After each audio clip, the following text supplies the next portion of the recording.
have two more questions. I know we are running out of time, but I really want to ask them, if you don't mind.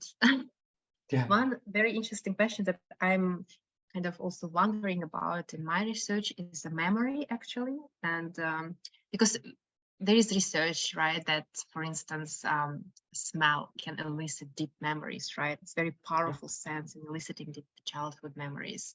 Yeah. How about touch? Because there are some studies that touch has also kind of a power to elicit certain memories. Yeah. And then if that's the case, and I'm talking about the real touch, if real touch can elicit forgotten memories or make them brighter, so forth, can we actually harness technology for helping maybe people with dementia who like to remember something?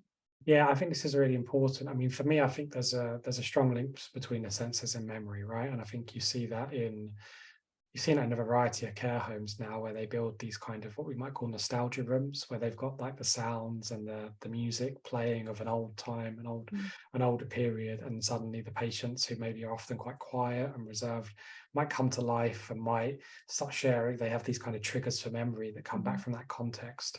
And touch is a really important part of that as well, I would argue, because again, you know, it goes back to even now, if we have a memory of this experience later, there's something about me sitting here and the sensations that I'm getting that I'm probably not paying attention to, right?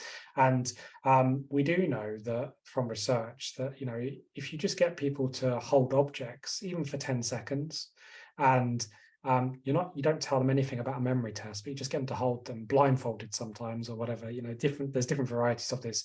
When you ask people later what objects they've held, if you give them lots of objects and they do a memory test, people are about 95% correct at getting those objects. Even 1 week later, they can be like 85% correct just from touch alone. So touch is a really powerful source to build memories. And it is a really important trigger to memory. So I think it'll be really interesting. I mean, I think, like a lot of things that we spoke about this earlier about technology and touches, I suspect it's not just going to be one sense alone, right? I think, you know, a trigger to an event and to a memory, there's going to be a smell, there's going to be a sound, there's going to be a tactile component, a visual component. So I suspect that combination is really important to the process. Right, yeah, sure. Thank you. All right.